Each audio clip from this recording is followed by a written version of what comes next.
آزادی بیان،言论自由。 Free speech. Okay, good morning, ladies and gentlemen, and welcome to Blackwell's for a very special Philosophy in the Bookshop. Today marks 1 year where Nigel has been doing free talks on Saturday mornings, first Saturday of the month, and to say thank you for being such a great part of our event programme. Can we all join in?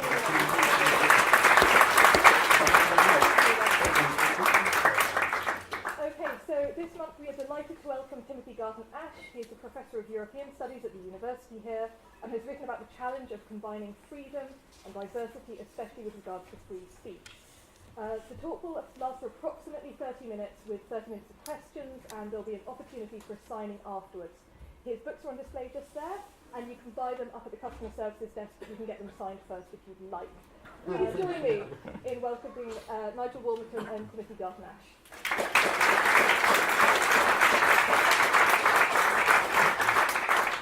Thank you. Just before we start, the format of this event is we're going to have a conversation for about half an hour, and then it'll be open to questions. So if you can hold your questions until we formally open this to questions.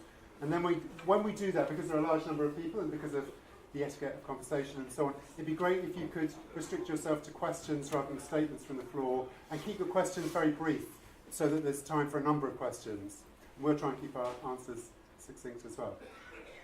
So it gives me great pleasure to welcome Timothy Garton-Ash, who has written what I think is the best book, well, it's certainly the best book I've ever read on free speech.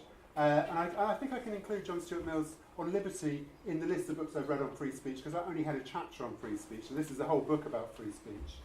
It's a remarkable book because, if you remember, John Stuart Mill in On Liberty, the book he wrote in 1859, championed extensive freedom of expression up to the point where you incite violence. He's got this famous example of somebody waving a placard, corn dealers are starvers of the poor, on the steps of the house of a corn dealer, and that's the limit. You can't do that. You might be able to publish an editorial attacking corn dealers, but if you incite violence with your words, that's the point where the law should step in. John Stuart Mill, great advocate of extensive freedom of expression, was often accused of treating conversations and debates on matters of religion and other contentious topics as if conducted in an Oxbridge seminar, as if there was a kind of civil discussion going on. And he was accused of being a bit naive about what happens in the real world. Ironically, Timothy, who has spent a lot of time in Oxbridge seminars, is the least likely person to be accused of a kind of ivory tower innocence. This is somebody who the Stasi had a file on, who has, I suspect he's travelled to most countries in the world. I suspect there are a number of secret police forces with files on him. He's a very eminent historian, and he's devoted something like 10 years to researching the topic of freedom of expression as it is now. So this is a book which is theoretically sophisticated, but it's also drawing from extensive knowledge of these interesting times that we live in, which have been ramped up by digital technology, the internet, and slightly disturbing shifts in the power relationships between major countries and major blocs. So I'd like you to give another warm welcome to Timothy, because it's amazing to have him here to discuss this. And I'm going to ask him maybe 4 or 5 key questions and then open it up to you. So let's welcome Timothy.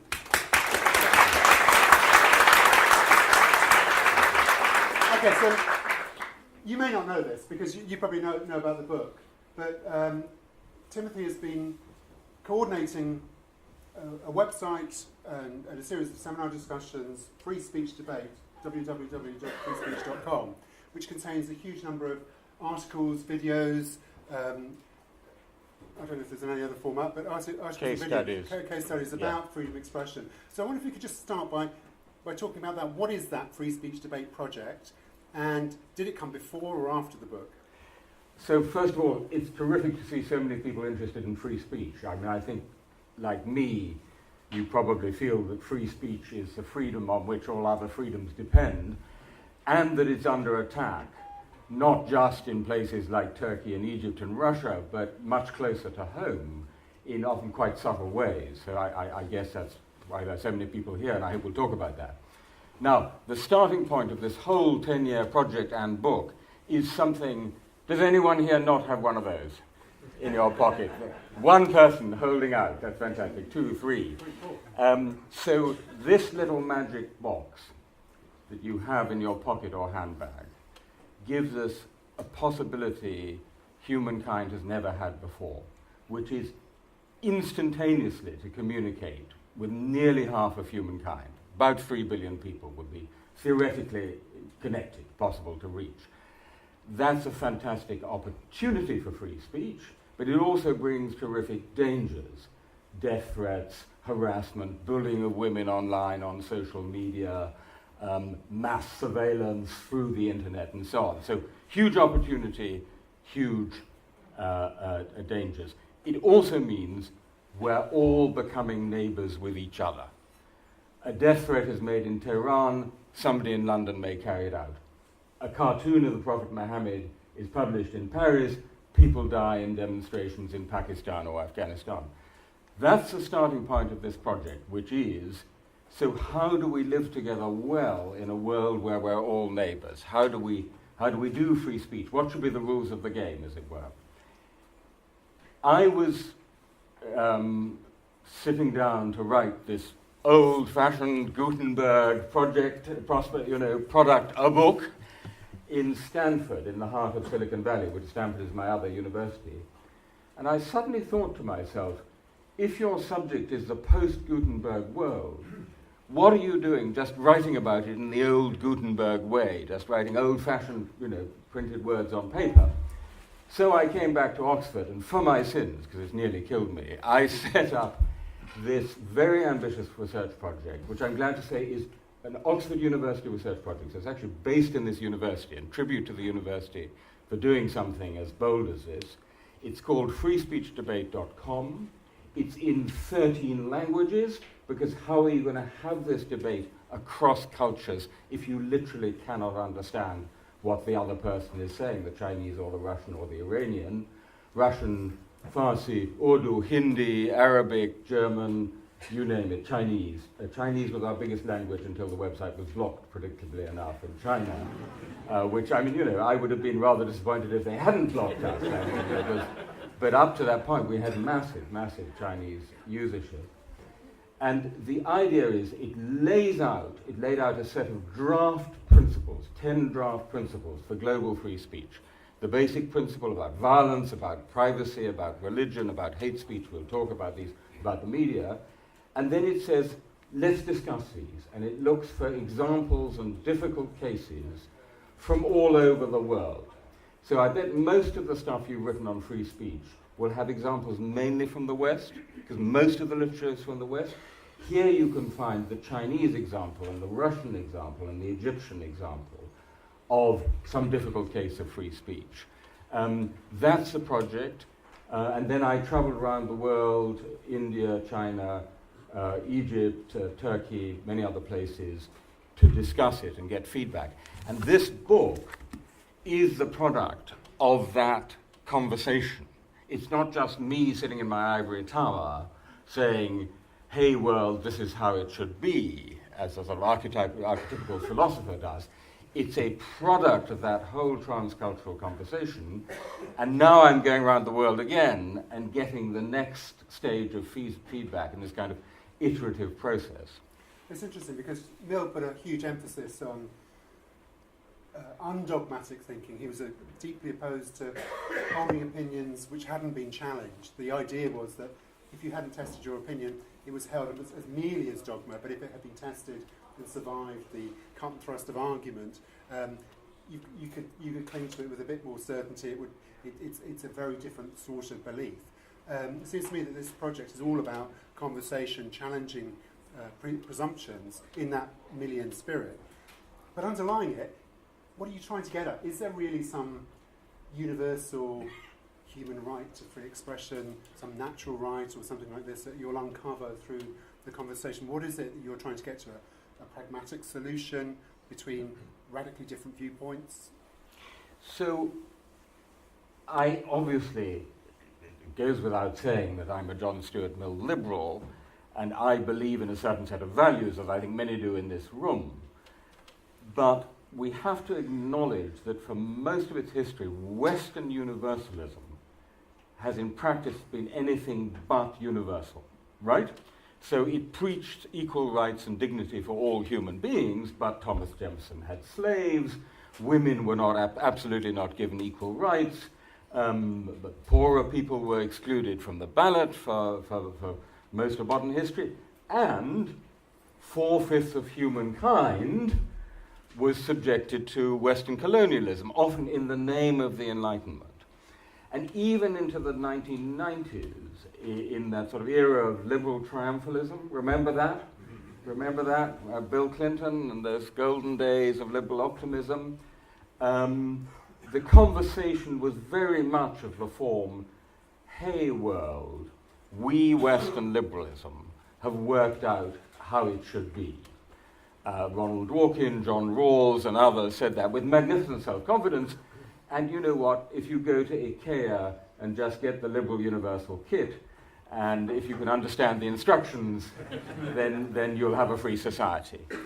And my view is, number one, that is intellectually and culturally myopic and inadequate, because it's absurd to think that great civilizations like Chinese civilization or Indian civilization don't have anything to say to us about free speech. Of course they do. And in the book, I, for example, explore the amazing Indian tradition, all the way from the Emperor Ashoka to Gandhi, which has a great focus on the listener.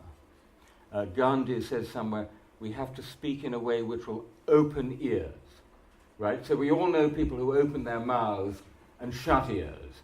Donald Trump, for example, would be a good example of that. But finding ways where you speak and open ears. That's reason number one, because there's things to be learned from other cultures. But reason number two is because we are increasingly living in a post-Western world in which countries like China and India and Brazil are setting the agenda of world politics. And people in these countries are no longer ready to receive, as it were, the IKEA package, the pure and final wisdom spoken from Washington. And so if you want to promote free speech in what I call the great swing states for free speech, countries like India and Brazil and South Africa, you have to go into it in a slightly more, in a different way, in a spirit of listening as well as speaking. And that's what I've been trying to do. But you can listen, and when somebody tells you, you can't say that, I'm not going to allow you to blaspheme. And many of the things you want to say are blasphemy. So religious opposition to the things that you want to say. When you're up against that, how can you have a conversation? There's just two quite stubborn viewpoints colliding. There's not room for a conversation. Well, if there are different viewpoints, then as Mill said, it should surely be possible to try to find a way into the conversation. I mean, there is the following sort of, as it were, epistemological problem. I quote in the book, the Heinrich Mann, the brother of Thomas Mann, was trying to negotiate a popular front against fascism in the 1930s. And he tried to negotiate this with Walter Ulbricht, who was a German Stalinist. And someone asked him afterwards, what was it like trying to negotiate with Walter Ulbricht? And he said, imagine sitting down at a table with someone who says, this table is a fish pond, and insists that you accept that this table is a fish pond before you can even start talking. That's what it's like negotiating with Walter Ulbricht.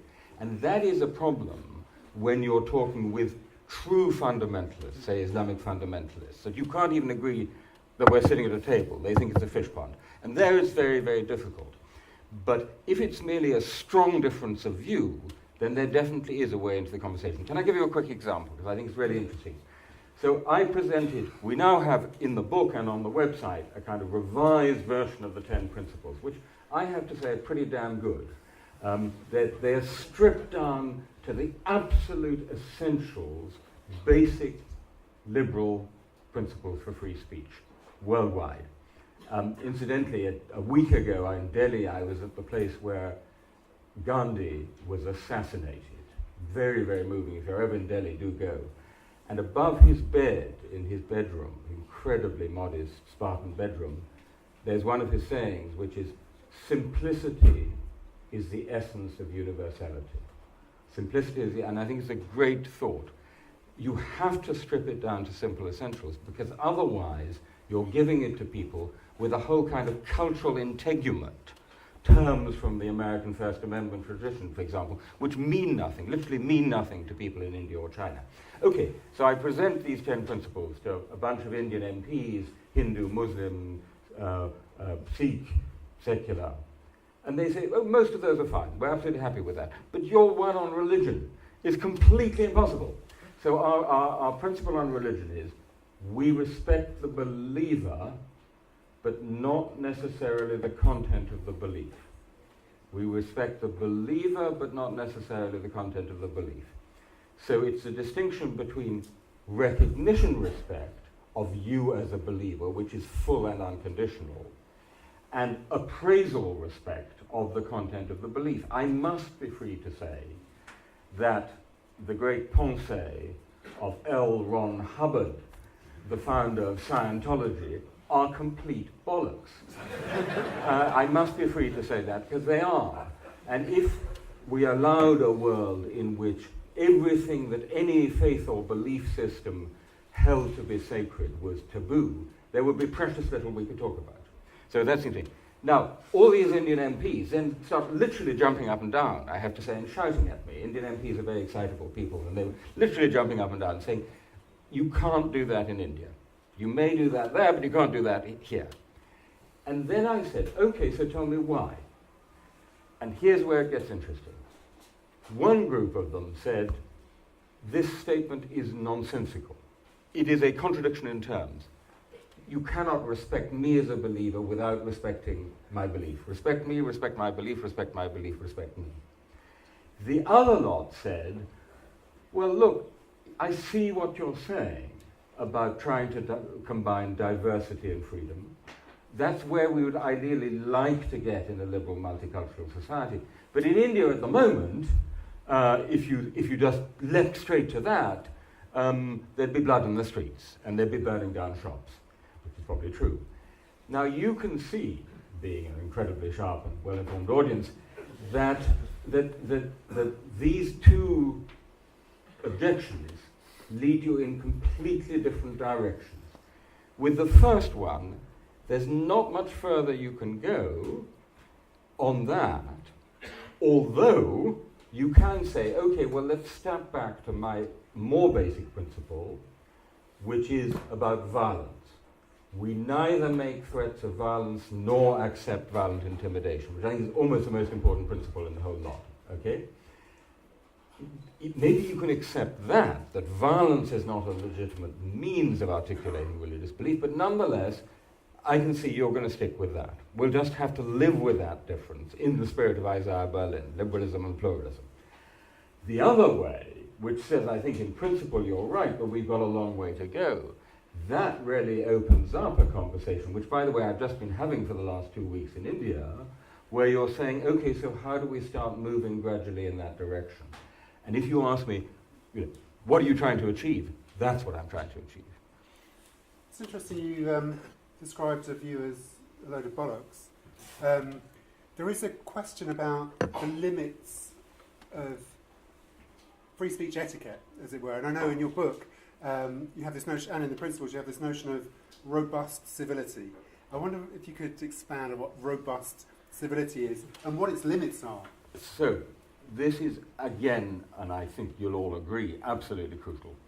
So, what I argue is that there are two fundamental questions about free speech. The first is the classic question, which you're all familiar with, which is the lawyer's question. How free should speech be? But equally important is the second question, which is how should free speech be? That is to say, if we believe that the state should allow us a very, very large, generous space to say things which are even deeply offensive, that many people will find profoundly uncomfortable, disgusting, and so on. How do we speak? How do we speak so we open ears and not close them? And here my formula is robust civility. And you're quite right, Nigel, you picked up on what is in a way the key phrase in the book. So civility alone is not enough, because civility alone suggests having tea with the Archbishop of Canterbury. Oh yes, Archbishop, Mr. Trump is a very disagreeable man. That sort of, that's just pure civility.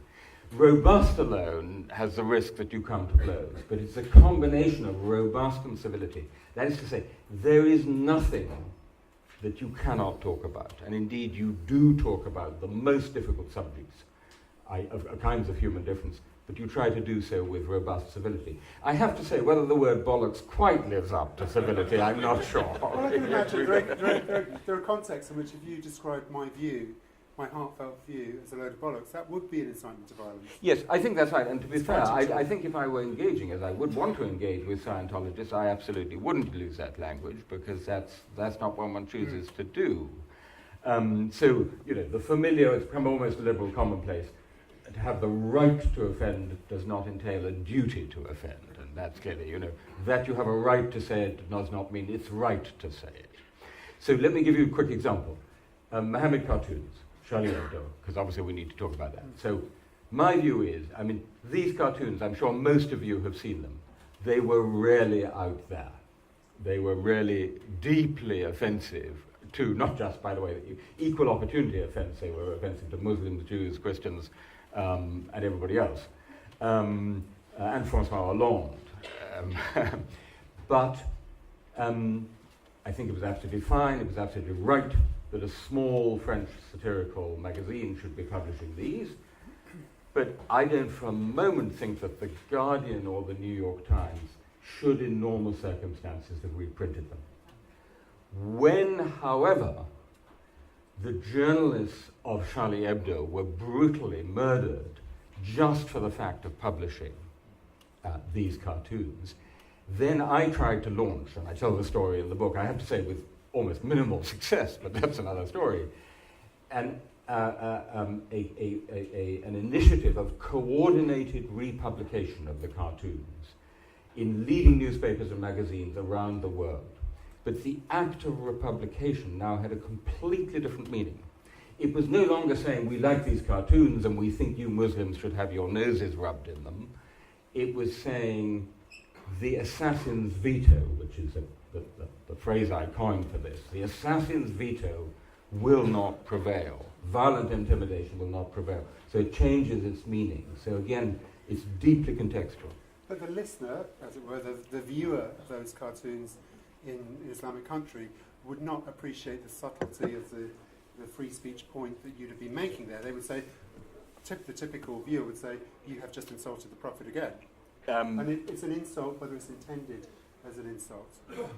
By the way, an awful lot of people in majority Muslim countries spend quite a lot of time trying to see the cartoons, to see what all the fuss was about and make up their own minds, actually. So I think one shouldn't underestimate the maturity of at least some part of the public in majority Muslim countries. But what then happened was, so I launched this initiative. I have, know quite a few editors around the world and launched this initiative, and it spread. And as I say, I was a complete failure. Because some of them said, we've done them already. So Danish and Norwegian and others said, we've done them already. Some of them, by the way, notably American publishers, and this is very striking, most American newspapers did not reprint them because they actually have a tremendous tradition of self-restraint in these respects. They're quite restrained and prudish, actually.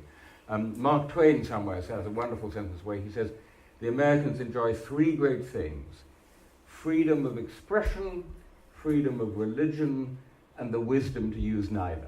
And there's some truth in that. There is a great, in the land of the First Amendment, there's great. But I think wrongly, but they didn't.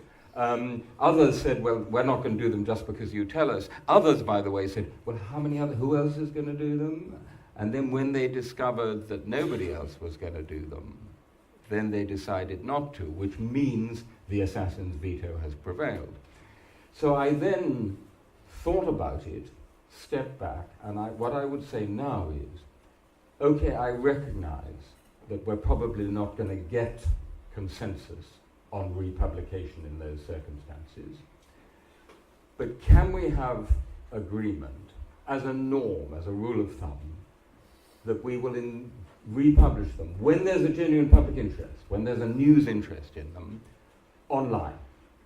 Now, the point about online is that nobody has to look at them if they don't want to, right?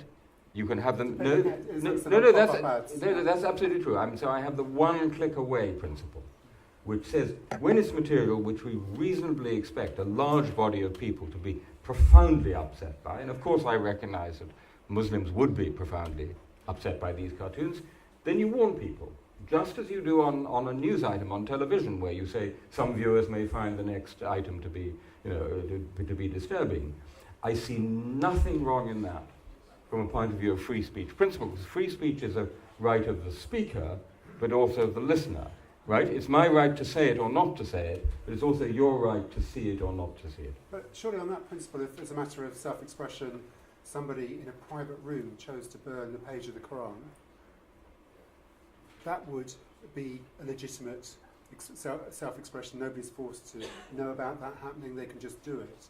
But exactly the knowledge that that has occurred would be sufficient for many Muslims to be outraged and possibly incited to violence. And that's a predictable consequence of anybody telling somebody else that they burnt a page of the Quran. But in that case, in the case you describe, where in the privacy of my own home I was burning the Quran, slightly difficult to imagine the sort of scenario, but let's for the sake of argument, assume the culpability would then entirely be on the side of those who incited to violence in Pakistan or Afghanistan. I mean, if you look, I tell the story in great detail of the Innocence of Muslims video on YouTube. Some of you will remember this story.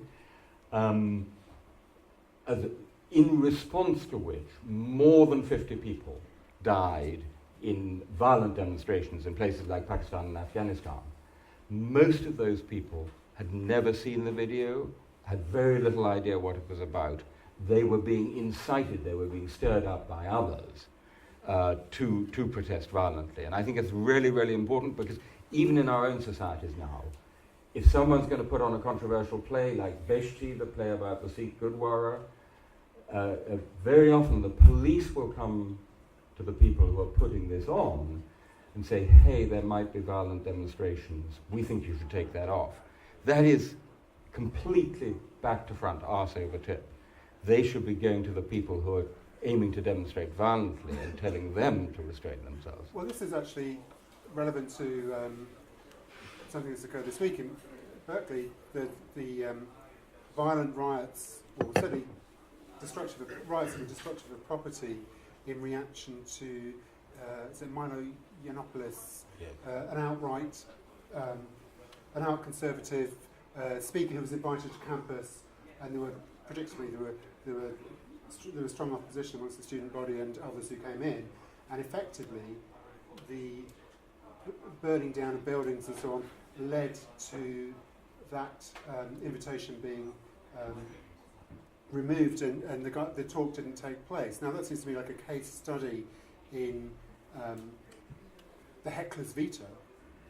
So it also led, of course, to Donald Trump tweeting that Berkeley should have no more federal funds. Another example of government by tweet. I think it's a classic example of actually two mistakes, right? So mistake number one was for the demonstration to turn violent.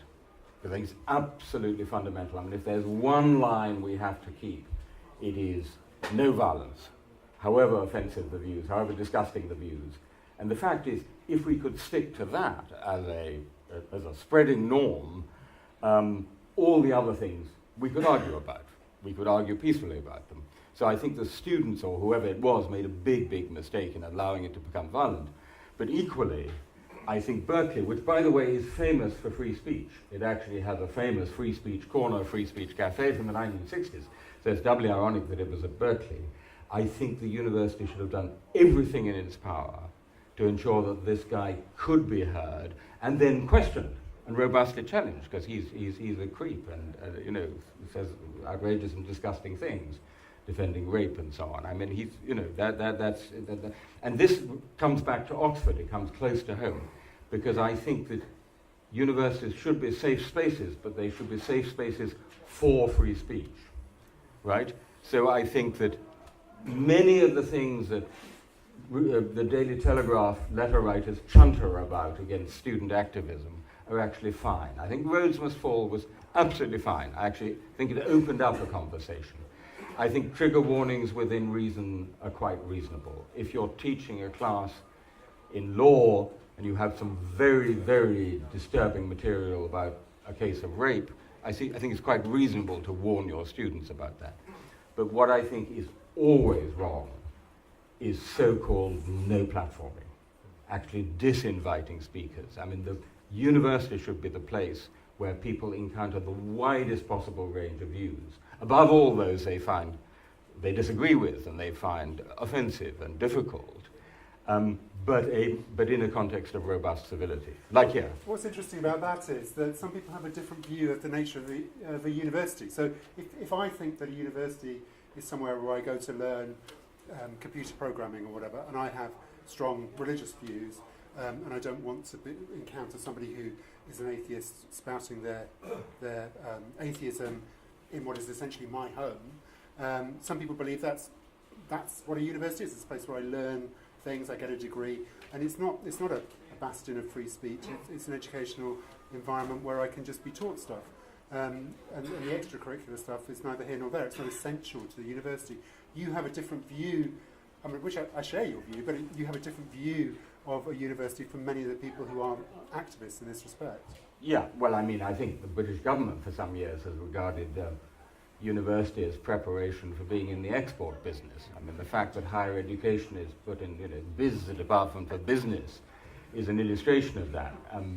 But I think few people here would have that view. I mean, I have the classic liberal view of the university, which is it's about shaping human beings, equipping human beings to be mature and sovereign and autonomous individuals in an open and free society. We have a lot of stuff on the website, which I commend to you, which is debating with our students who were in favor of no platforming. In fact, some of them still are in favor of no platforming. And, for example, banning Germaine Greer because of her view on trans people, which I'm totally against. And it's very interesting because they use the term safe spaces, and then when I challenge them on that, or other students challenge them on that, they say, but to have Germaine Greer to come and talk at Oxford, at our university, is like having her in our living room, or like having Marine Le Pen in our living room. And this seems to me a fundamental and rather obvious fallacy, which is what kind of space are we talking about? Now, the truth of a university is it has multiple kinds of spaces. It has your room, where you should be absolutely safe. It's your room. It should have safe spaces where women can talk to women, or communists can talk to communists, or Muslims can talk to Muslims. After all, for centuries, Oxford has had safe spaces where Hooray Henrys can talk to Hooray Henrys in the Gridiron Club, or wherever, or the Bullingdon Club. So why not other groups? But those are subspaces of the university. But the idea that you are in some sense plausibly made unsafe or threatened because somewhere in this not small city, Marine Le Pen is speaking to the Oxford Union seems to be absurd. And I do think that we as faculty in the university, as it were guardians of the liberal tradition of the university, do at some point have to draw the line. Okay, can I just ask one further question before I open this up to general questions? And it's a huge topic, so if you could give a brief answer on the huge topic. How has the election of Donald Trump changed the nature of freedom of expression in relation to the media, specifically?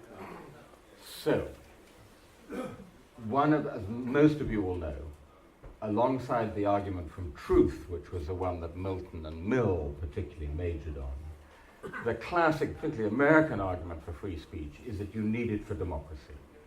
So the classic image of free speech for democracy is all the citizens of ancient Athens gathering on the Pnyx at the foot of the Acropolis, debating how they're going to fight the invading Persians. All the arguments are heard, all the evidence are given, the facts are facts. They debate deliberative democracy, and then they decide to fight the Persians at sea and not on land. And that's how they won, because it was a good call, and that's how they defended, actually saved the world's first democracy. So that, in sort of absolute simple outline, is the ideal of free speech for democracy. So it's like us in this room, except it's a whole country. But since it's a whole country, we can't all gather in one place. It'd be a bit crowded. So we have media. It is mediated. Now, traditionally there have been relatively few media, a few television channels, a few radio stations, a few newspapers. So there's been a kind of common conversation, although the fact is the New York Times reader was to some extent in one echo chamber and the Wall Street Journal in another, but nonetheless there's been a common conversation.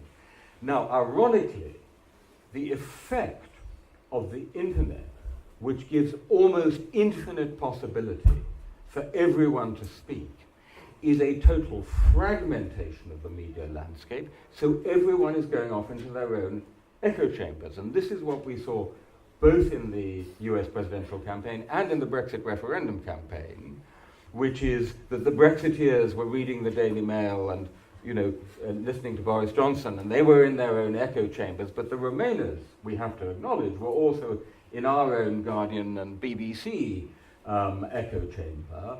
And what then happens is that what Kellyanne Conway, the advisor to Donald Trump, wonderfully called alternative facts, such as that Britain pays $350 million a year to the EU. Call me old-fashioned, I call it a lie, could be repeated and repeated and repeated and not challenged in your echo chamber.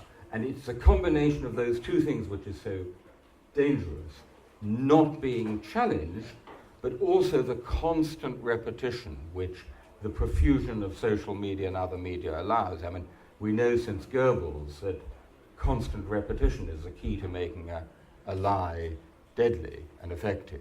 So I think it illustrates, a really big challenge, which is how we get back the media we actually need for democracy, the media where everyone is listening to each other and talking.